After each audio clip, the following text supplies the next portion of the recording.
What's up YouTube, Dell here from Zephyr, and today I am bringing you a deck profile for the brand new TCG exclusive, and that is going to be the Angelices. Now with the Angelices, I've decided to make this a Morganite Dominus build. It's a lot more control than it needs to be, but it does give you a nice kind of alternative option to the deck build, rather than having to go out and try and get hold of the Fallen in the White. But there are kind of alternative, cheaper kind of cards to go for that one as well, and I actually just quite like the Morganite card, so I thought this would be a fun, more unique build for you to see. But what I'll do is I'll take you through the ratios and I'll talk to you about the Morganite stack that can then be substituted out if you want to make it more competitive with the Fallen in the White and of course the Fallen in the Virtuous. But then if you want a budget alternative to the Fallen in the White, you can go for Duskwalker and then the Antcaster, because the idea is with the Fallen in the White, what you're trying to do is get to a Synchro level 8. Ideally you're going to be working your way into the other TCG exclusive of the Glitch Clutch Null Gainer. God, nearly got that first time. That would have been impressive. So you can go for that instead as well. So basically just getting a monster that is a free level 8 Synchro monster. And then alternative to that one as well, this deck can play Harmonia. Again, I decided not to because I'm playing the Dominus and the Morganite cards. And then you can also play, something that I like the idea of, is you could main deck Solemn Accusation if you have it, because then it means you just get to activate Solemn Accusation the turn it's set by revealing a trap card, and considering like 90% of our deck is going to be traps, it gives you that little bit more of a push. So with all of that out of the way, please smash that like button, hit that notification bell, and subscribe so you don't miss out on any more upcoming content. So starting off with the only, like, I wouldn't even say archetypal, but the only monster in the main deck that has your direct synergy with the Angelices is Witness of the Ancients. Now in an Albaz version you can play this at 1 because the Null Gainer searches it, which is where you can play a lot less copies of it. That's entirely up to you. But this card is a tuner, it is a level 8. If you have a Synchro monster on your field or graveyard, you get to special on this card from the hand. If it is special, you get to place up to 3 Synchro monsters with different names from the extra deck and or graveyard into your spell and trap zone as face-up continuous spells, and special summon an Arc token, which will become the same level up to the number of monsters you put into your spell and trap zones. Also, for the rest of this turn, you cannot special summon from the extra deck except Synchros, which is absolutely fine. Moving on to the spell, we've got 3 of the field spell being the Angelechy Problem. So for those of you that are unfamiliar, the way that the Angelices are is that they're based off of chess. So this is the chessboard coming into play. We do already know that there is one brand new card in Beyond the Brave, and again it's a TCG exclusive, so we're not really going to know until later on down the line what it can do. But it looks like it is, with chess you have the white set and you got the black set. This looks like it's one that can jump between the two, which is quite interesting. Someone did make a very funny point, and I was like, oh, that'd be amazing, as if they would do the counteraction, because obviously this chess set is the white side being synchros. It would be awesome if the black side is like Xyz focused and they have their own cards of their own way. Anyway, I digress. So, Angelechy Problem. Once per turn, discard a spell or trap, which is very easy to do. Special summon a level 2 Angelechy monster from your extra deck, and if you do, you place an Angelechy monster from your extra deck into your spell and trap zone as a face-up continuous spell. If a face-up Angelechy monster card or cards you control is destroyed by battle or card effect, return an Angelechy monster card you own from your spell and trap zone to the extra deck, and then you get to special summon it. So it's just a nice way of getting direct access to some of your other Angelechy monsters, and the 2 you're always going to go for is the Pawn, which is obviously enlisted. 1 Terraforming to help you get to the field spell, and then probably the best card in the entire deck. So at this moment in time, Witnesses I think were like at £10 a piece. Pre-orders for an entire core, something like £30. The Angelechy opening to E4 is now like £10 a copy, but you should be able to get a complete core for about £40 if you look into the right place. Works out about $50. But this card is cracked. This is the card that basically allows this engine to become splashable, because I have seen people play it in Cool Tunes, but you can also play it in Elf Nose, which is really cool as well. So this one is, if your opponent goes first, you get to activate this card from the hand during your standby phase, which I actually don't mind that, because it means you have to see it. You can't draw it off of a full loss down the line or anything else like that. But then, once it resolves, it's pretty busted. So, place an Angelechy field spell from the hand, deck, and or graveyard face up onto the field. If you do, special summon a level 2 or 7 Angelechy monster from the extra deck to your extra monster zone. If you do that, you place an Angelechy monster from your extra deck into your spell and trap zone as a face-up continuous spell.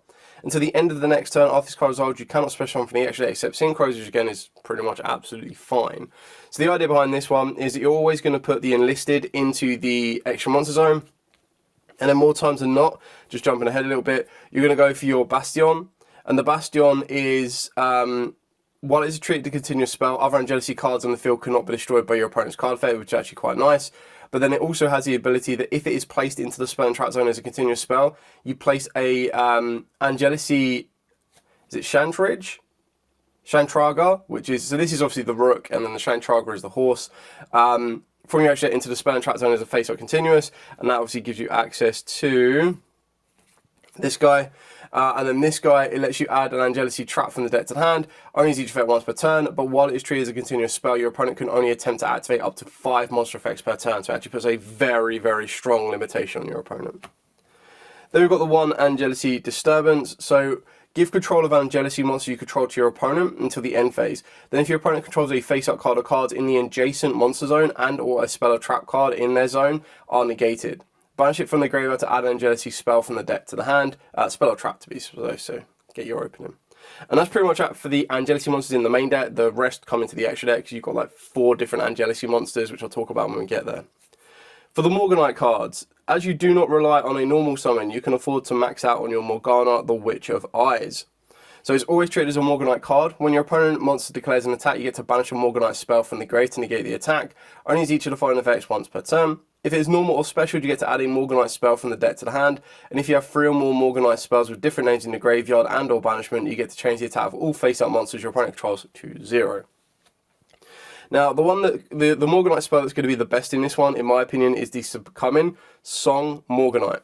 So for the rest of the duel, you apply the following effects. You cannot activate monster effects in hand, which is why we don't play the Harmonias, the Ashes. But again, this is going to be a 8-card engine, and that 8-card engine becomes 3 Fallen of White, or 2 Fallen of White and a Fallen of Albaz, plus an Ecclesia. Then it can become your 3 Harmonias, it can become your Fallen of the Virtuous. You've got a couple of different options on that one there. So if your monster battles an opponent's monster, any damage it inflicts to your opponent is doubled. You get to banish this card from the graveyard to add a Morganite card from the deck to the hand, and then place a card from your hand onto the bottom of the deck. Monsters you control can make up to 2 attacks on monsters during each battle phase. It just means that all of your monsters can kind of clear field off quite easily. Then I've got the one Guilt Gripping and the one Time Tearing. So the Guilt Gripping, again, you can't activate monster effects in the hand, but you get to normal summon level 5 or higher monster of attribute. So sometimes you can just normal summon down the your Witness. But also you do not pay life points to activate spell and trap cards. So if you were to play Solemn Accusation, if you were to play Solemn Warning, Solemn Judgment, this becomes a little bit better from the side deck.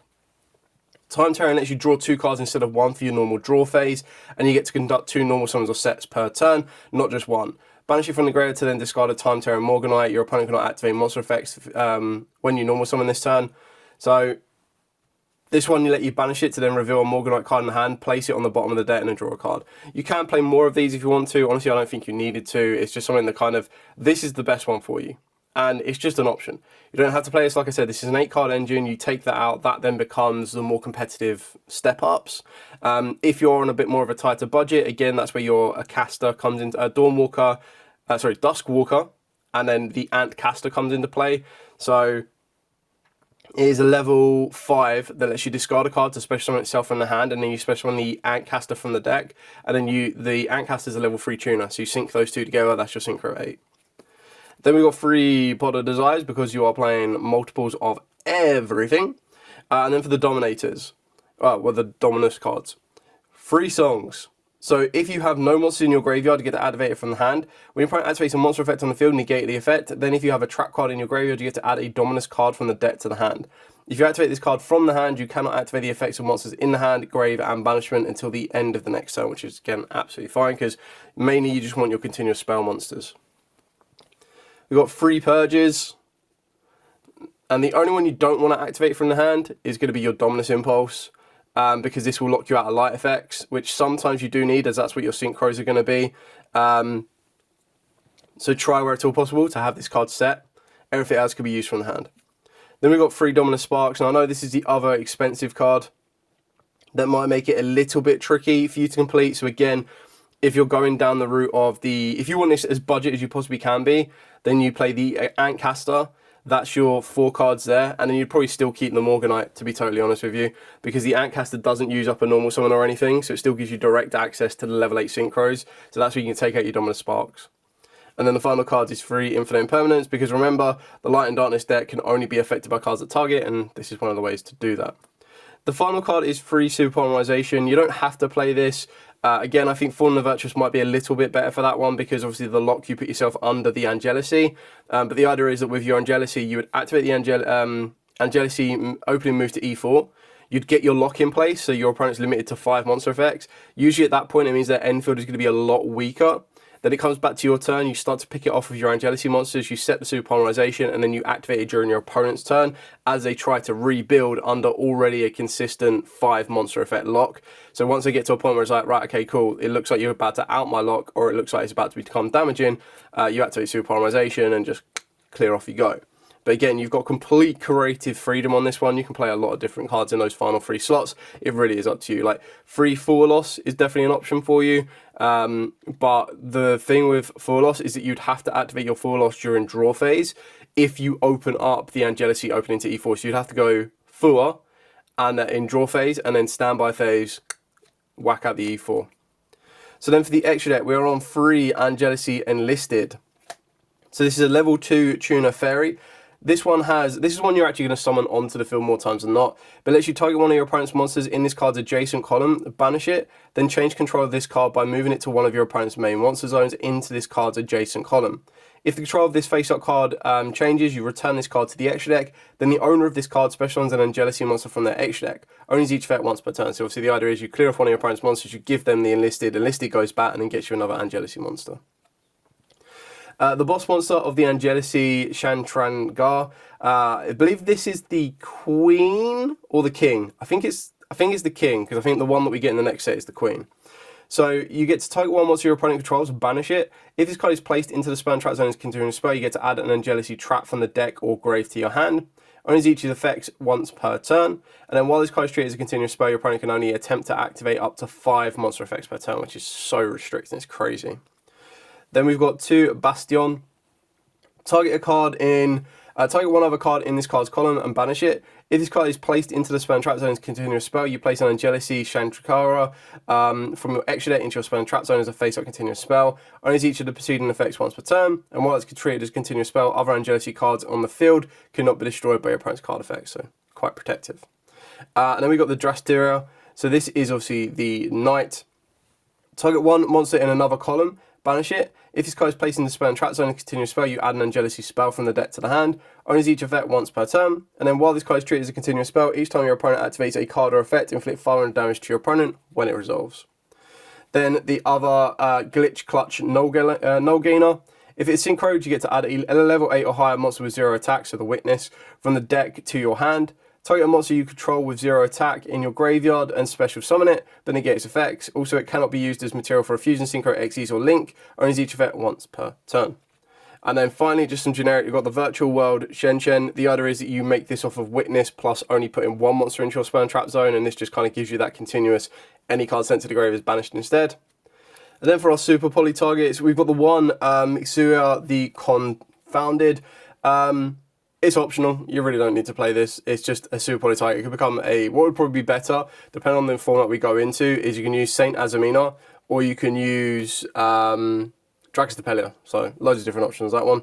Sea Monster of Theseus, Gorora, and Mud Dragon, but you can see how very easily this becomes the Albaz cards, because you can very easily go for an Albion, you can go for a Luluwalith. You could then also technically open up to the brand new Sword Soul as well, because that can then give you access to Farah if you want to.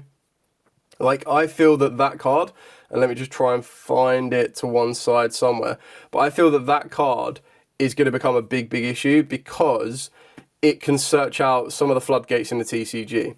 So I'll just show you now what you can do with it. So the idea is that off of the Albaz can then get you, and if a deck doesn't use its normal summon, which at this moment in time Angelechy can afford not to, the idea would be is you'd go Albaz, you'd go into the free champion of Sword Soul. The free champion of Sword Soul lets you add a spellcaster that is level 4 or level 8, whose attack is its own defense. So that gives you Farah, and then you can reveal Farah and then your Angelechy opening or whatever you want to that's a spell or trap, and then it protects from that point on. So that could actually be very, very helpful for you. Another one that's actually really, really annoying, which is something that we're going to be seeing a lot of, is the free champions of Sword Soul can search you out Feroric Advent, I guess. But the idea behind this one is that it gains 300 attack for each continuous trap card on the field and in the graveyards, but You get to tribute a monster to special on this card from the hand. You get to tribute a fairy, fiend, or reptile monster to add a continuous trap card from the deck to the hand. So as long as you contribute a fairy, a fiend, or a reptile, which in this deck is actually really easy because you tribute off any of your other Angelechy monsters as they are fiends, you get to add a continuous trap card from the deck to the hand. What continuous trap card can you add in today's game that is pretty oppressive is Anti-Spell Fragrance. So technically the idea is that through Albaz you'd make this very easy. Then all you need to do is get the fairy to be tributed off with this guy, and then this gets you your Anti-Spell Fragrance. So it's just an absolute chaotic line, which, yeah, I can see probably causing some issues in the future. Anyway, that is it for the entire profile. If you do have any questions at all, by all means, please put in the comments down below. More than happy to answer them. I do feel that this deck has a lot of creative freedom right now. It does have the option to become stun, which I would probably say that this is as close to stun as I would comfortably like to put it right now. But then it can also become very aggressive. Like I said, if you play it with the elf notes, the idea is that turn 0 you can activate Angelechy opening. Not all the time, you just still have to see it. But you get to activate that, and then that gets to lock your opponent down a little bit and really kind of puts him under a bit of pressure. And then you get to build off the back of that as well.